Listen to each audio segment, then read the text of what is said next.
seeing that firsthand. I was in Immokalee, Florida, where undocumented tomato pickers and growers were treated in almost slave-like conditions. And in fact, there was a charge made by a U.S. attorney prosecution on slavery charges in the United States.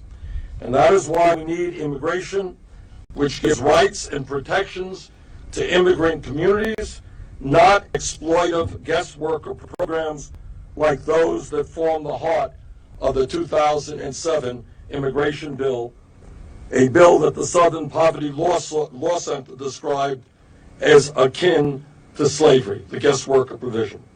No person who is exploited or abused economically, physically, or sexually should be left without strong protections under the law.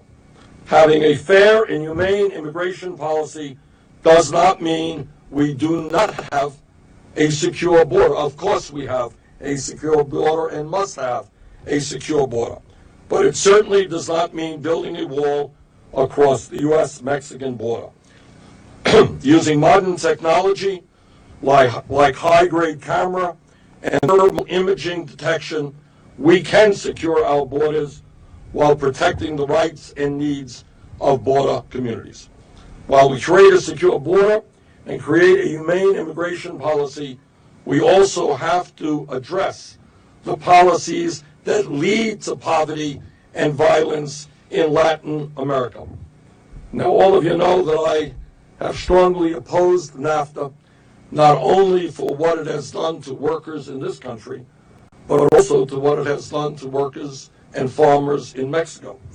And the fact is that as a result of NAFTA, some 2 to 3 million small farmers in Mexico who are earning a living, who have some dignity, were thrown off of their jobs into the cities, and many of them came across the border. We also need to rethink the war on drugs. Instead of treating substance abuse and drug addiction as a criminal matter, we need to treat it as a public health issue. We will never deal with substance abuse by locking people away or by engaging in military-like conflict in Latin America. Let me close by reiterating, we need immigration reform that keeps families together, that ends the fear of deportation, and that allows the return of deported family members. We need to stand up to all of the bigots who are out there, who are trying to make a difficult situation much worse. We need to bring 11 million people out of the shadows, and we need to respect the dignity and humanity of all people coming into the United States seeking to create a better life. People like my own father.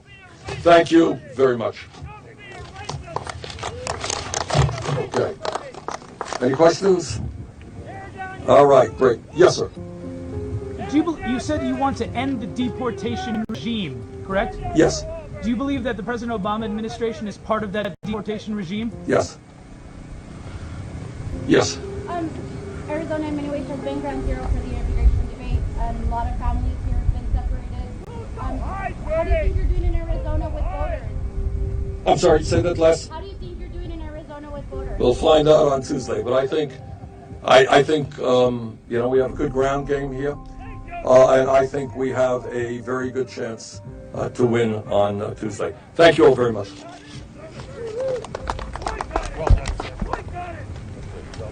It's like Oklahoma. We got it.